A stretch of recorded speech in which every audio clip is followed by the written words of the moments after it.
classes. So today I am going to teach you the remaining questions of exercise 3.3. So this is your question number 3 ka fourth part. So let's see. So what is the question? How to solve this? A taxi charges in a city consist of a fixed charge together with the charge for the distance covered. मतलब taxi के साथ दो charges चल रहे हैं. एक fix charge है जो आप अगर बैठ भी गए और उधर गए तो वो आपको देना ही पड़ेगा, आप भले कार से आगे मूव करो या ना करो. ठीक है. दूसरा कौन सा चार्ज है? वो है आपने कितनी डिस्टेंस कवर्ड की उस पर लगेगा. अब देखिए दो चार्जेस है तो ऑब्वियस सी बात है दोनों एक जैसे नहीं होंगे. ठीक है, दोनों अलग अलग होंगे. अब दोनों अलग अलग होंगे तो आपको लेट करना पड़ेगा. लेट द फिक्स्ड चार्ज, जो आपका फिक्स्ड चार्ज है इसको आप क्या लेट कर लीजिए? एक्स लेट कर लीजिए, यानी एक्स रुपीज. और let the charge per kilometre, मतलब हर एक किलोमीटर के लिए कितना चार्ज लगेगा डिस्टेंस कवर करने पे, उसको आप कर लीजिए वाई रुपीज. कि मतलब एक किलोमीटर पे कितना लगेगा? वाई रुपीज लगेगा. क्लियर है? पक्का? देखो अब देखो आगे क्वेश्चन क्या बोलता है. For a distance of 10 kilometre, 10 kilometre distance के लिए वो कितने रुपीस पे करता है? चार्ज पेड 105 रुपीज, यानी 105 रुपीज पे करता है 10 किलोमीटर के लिए. अब देखो फिक्स चार्ज तो हो गई, वो क्या हो गया? एक्स. अगर 1 किलोमीटर के लिए वाई रुपीज आप दे रहे हो तो 10 किलोमीटर के लिए कितने दोगे? 10 वाई दोगे, तो ये हो गया 10 वाई. टोटल मिला के कितना दे रहे हो? 105. So this is your equation number 1.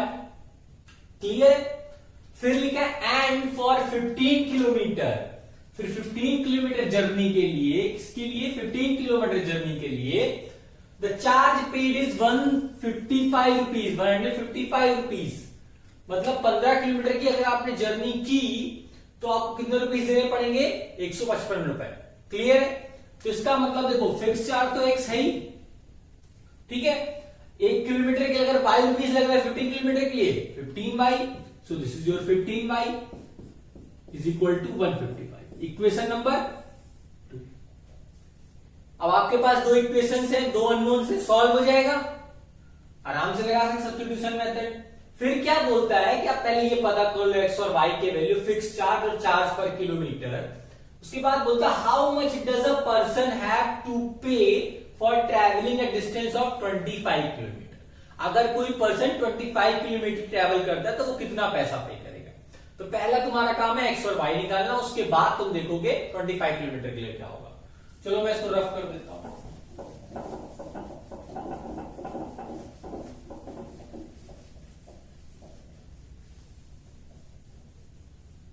तो फिर वही करते हैं फ्रॉम इक्वेशन नंबर 2.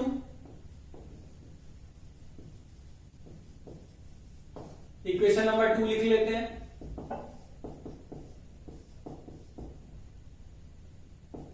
ठीक है, यहां से x की वैल्यू निकाल लेते हैं. ठीक है, पक्का x की वैल्यू निकल गई. अब क्या करोगे? Put the value of x in equation number 1.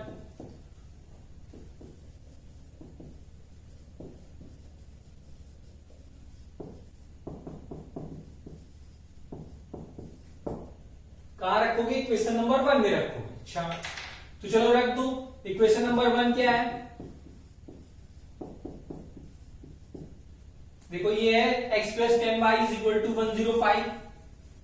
देख लो x की वैल्यू क्या है? 155 माइनस 15y. लो रख दो.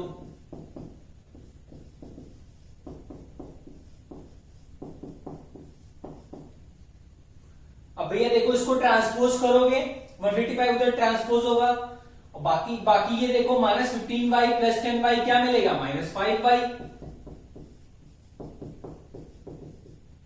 इसको सॉल्व करोगे तो ये क्या मिलेगा? माइनस 50. माइनस से माइनस कैंसिल आउट. y की वैल्यू यहां से क्या आ रही है?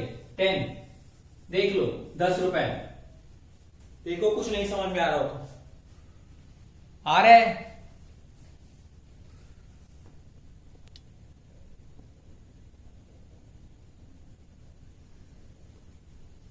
Now put the value of y is equal to 10 in equation number 2.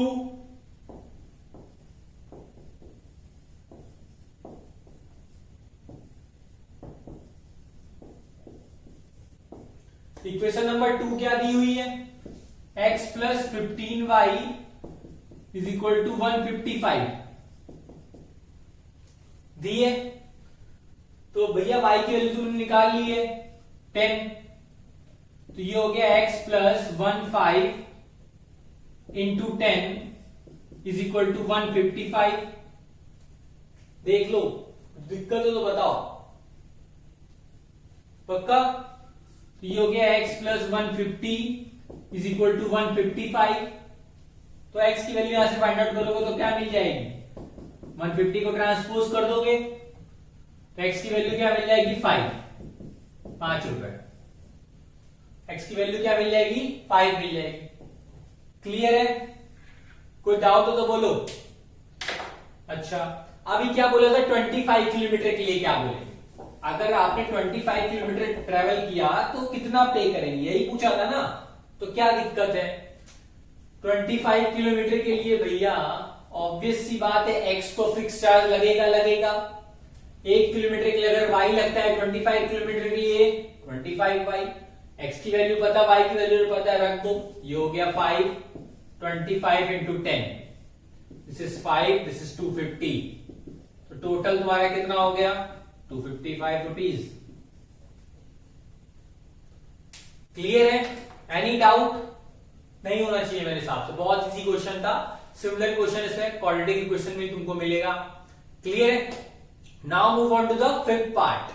So this is your fifth part. Let's see what is this question.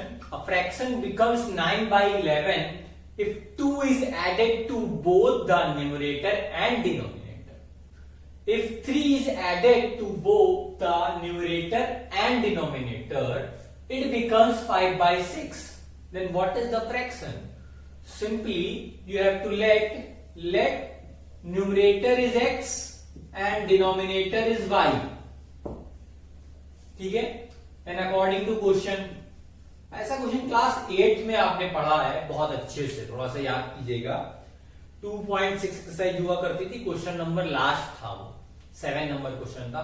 Similarly वैसा ही question है ये, कुछ भी अलग नहीं. बस यहाँ 2 वेरिएबल्स आ गए, वहां 1 वेरिएबल हुआ करता था. उससे आप रिलेट कीजिए. अब आपके पास 2 वेरिएबल है तो फ्रैक्शन कैसा होगा? कुछ इस फॉर्म में होगा. अभी क्वेश्चन देखो क्या बोल रहा है वो, कि 9/11 कब हो जाता है? तब कब हो जाता है जब आप 2 ऐड कर देते हैं. किसमें किसमें? न्यूमरेटर और डिनोमिनेटर में. यानी मैं x प्लस 2 कर दूं और y प्लस 2 कर दूं तो मुझे क्या मिल जाएगा? 9/11 मिल जाएगा. पक्का? बाकी इसको सॉल्व कर लो. 11x plus 22, 9y plus 18. और थोड़ा सा और सॉल्व करोगे 11x minus 9y plus 4 is equal to 0. Equation number 1. ठीक है? पक्का? अच्छा, अब दूसरी देखो क्या लिखा हुआ है. If 3 is added to the numerator and denominator, numerator denominator अभी भी क्या है? x अपॉन y है. लेकिन अगर इनमें आप तुम क्या ऐड कर देते हो? 3 ऐड कर देते हो. दोनों जगह तुमने 3 ऐड कर दिया, तब तुम्हारा नंबर क्या बन जाता है? 5/6. तो भैया ये 5/6 हो गया. क्लियर है? कोई समस्या नहीं. 6 इंटू एक्स 6x हो गया.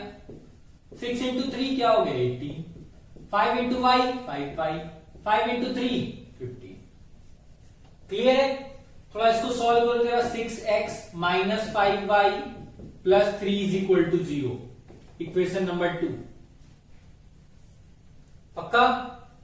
अब आपके पास 2 इक्वेशन से 2 अननोन से सॉल्व नहीं कर लोगे? क्यों? हो जाएगा सॉल्व. चलो करते हैं, रफ करते हैं इसको जल्दी से.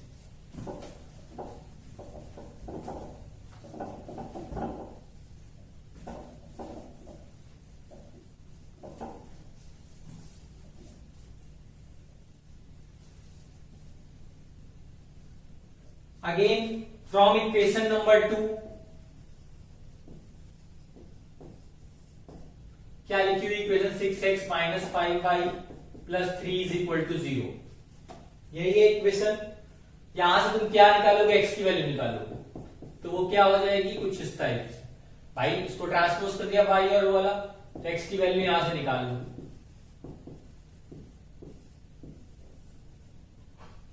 ठीक है, पक्का। अब क्या करोगे, वही काम है, put the value of x in equation number 1।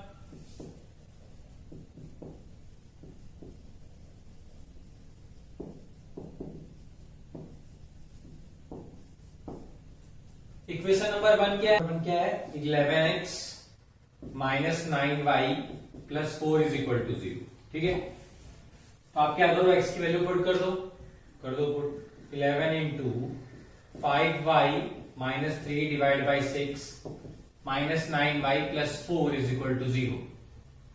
ठीक है, इसको सॉल्व करो जरा, तो क्या हो जाएगा, 55y minus 33 upon 6 minus 9y plus 4 is equal to 0। ठीक है, अब एलसीएम ले लो, तो एलसीएम लोगे तो क्या मिलने वाला है,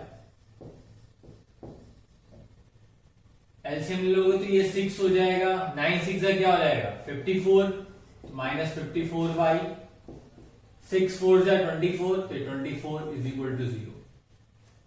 इसका तो कोई मतलब नहीं है, तो पूरा 0 हो जाना है उधर जाके। तो देखो 55y माइनस 54y क्या हो गया, माइनस y हो गया, minus 33 plus 24 what is minus 9 is equal to 0। y की वैल्यू क्या मिल गई, 9 मिल गई, पक्का। y की वैल्यू क्या मिल गई, 9 मिल गई। Now put the value of y is equal to 9 in equation number 3, तो रख दो, put the value of y in equation number 1 नहीं 3। अभी 3 क्या है, x is equal to 5y minus 3 upon 6, तो y की वैल्यू 9 थी, तो देखो 5 इंटू 9 माइनस 3 डिवाइड बाई 6, 9 5 जा 45, 45 माइनस 3 42 डिवाइड बाई 6, तो x की वैल्यू क्या मिल गई तुमको 7, पक्का। अब देखो भैया x भी मिल गया, y भी मिल गया है, फ्रैक्शन पहले ही बोला था क्या होगा, x अपॉन y होगा कि नहीं होगा, फ्रैक्शन क्या होगा, x अपॉन y होगा। x तुम्हारा 7 है, y 9 है, तो फ्रैक्शन क्या हो गया 7/9। क्लियर है, कोई डाउट, पक्का। तो ये था तुम्हारा 5th part. Now move on to the 6th part. So this is your 6th part. Let's see what is the question, क्या लिखा हुआ है। लिखा है 5 years hence the age of Jacob will be 3 times of his son। अब यहां 2 लोग हैं, एक जैकब है और एक उसका सन। ठीक है, प्रेजेंट एज तुम्हें नहीं पता, तुमने जैकब की प्रेजेंट एज मान ली,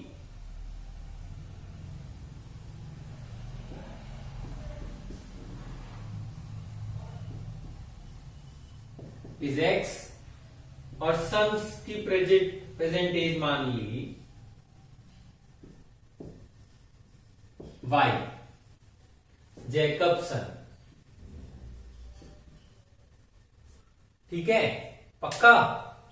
एक बात समझ, अब क्या बोल रहा है, 5 years hence the age of Jacob will be 3 times of his son। अगर hence वर्ड नहीं समझ में आ रहा हो क्या लिखा हुआ उससे क्या, तो भैया will से समझ लो। ठीक है, will का सीधा सीधा मतलब है कि बाद में, भविष्य वाली बात हो रही है। कितने साल बाद, 5 साल बाद, यानी 5 years hence या 5 years from now, ऐसे लिख सकते हो।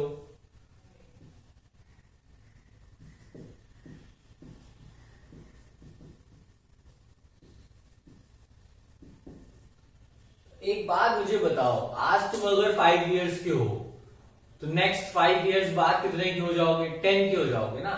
सिमिलरली अगर जेकब की एज x है तो 5 साल बाद कितनी, यानी x प्लस 5, तो जेकब हो गया तुम्हारा x प्लस 5, और उसका जो सन हो गया वो क्या हो गया y प्लस 5। ठीक है, अब 5 साल बाद वाली जो एज है उनके बीच का रिलेशन दिया हुआ है। क्या दिया हुआ है, जेकब जो है वो 3 टाइम्स हो जाएगा, किसका, अपने लड़के का। जेकब की एज कितनी हो गई, x+5। x+5 जो है वो क्या हो जाएगी, 3 टाइम्स ऑफ y+5 हो जाएगी कि नहीं हो जाएगी।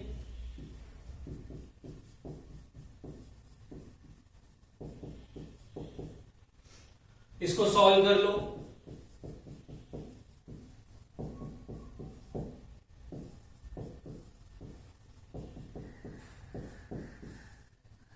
x-3y=10 equation number 1। पक्का, ये तुम्हारी फर्स्ट कंडीशन से हो गई। अब आ जाओ, अब क्या बोल रहे हो, 5 years ago, 5 साल पहले।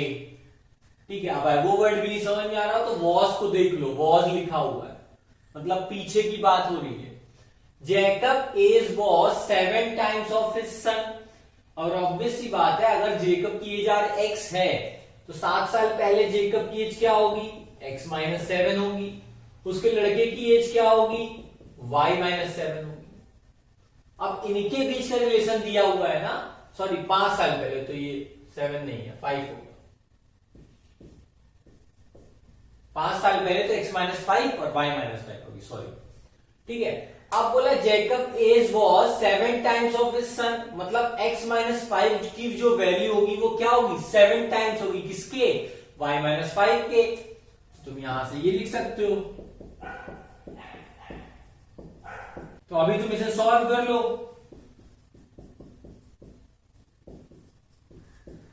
तो देखो तुमको क्या मिल जाएगा, x-7y =-35, -35 और ये -5 का ट्रांसपोज उधर चला गया तो +5 हो जाएगा। और सॉल्व कर लो तो ये कुछ मिला के तुम्हें कुछ ऐसे मिल जाएगा, इक्वेशन नंबर 2।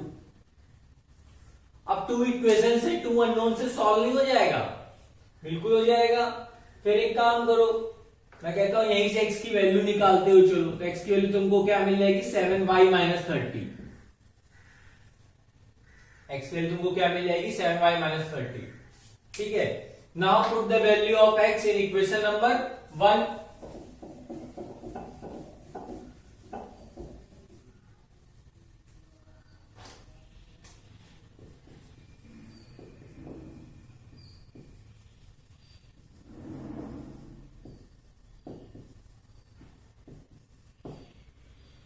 तो इक्वेशन नंबर 1 पहले लिख लो।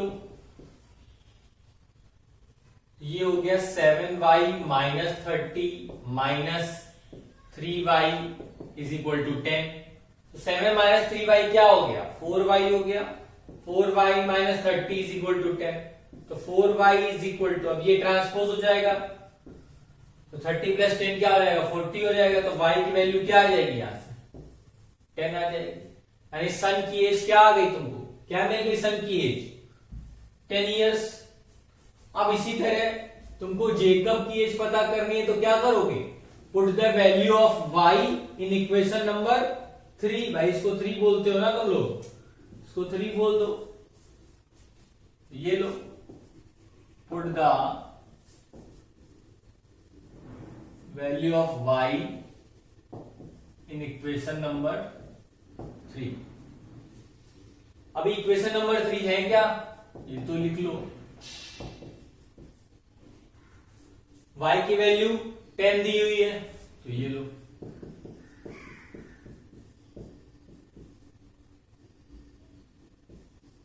x देखो यहां से क्या मिल जाएगा, 40 मिल जाएगा। x देखो यहां से क्या मिल जाएगा, 40 मिल जाएगा। हो गया, क्लियर है, पक्का। तो जेकब की जो प्रेजेंट एज है, जेकब की जो प्रेजेंट एज है, जेपीए मैंने लिख दी, वो कितनी हो गई, 40 इयर्स। और जो उसके सन की प्रेजेंट एज है वो कितनी हो गई, 10 इयर्स। कोई डाउट है, ज्यादा कुछ टफ नहीं था, इजी था, पक्का। चलो ठीक है, आज के लिए इतना ही। फिर नेक्स्ट वीडियो में एलिमिनेशन मेथड देखेंगे, कैसे सॉल्व करते हैं उसको, क्या है, उसका क्या तरीका है, उससे रिलेटेड क्वेश्चन देखेंगे। ठीक है, थैंक यू सो मच।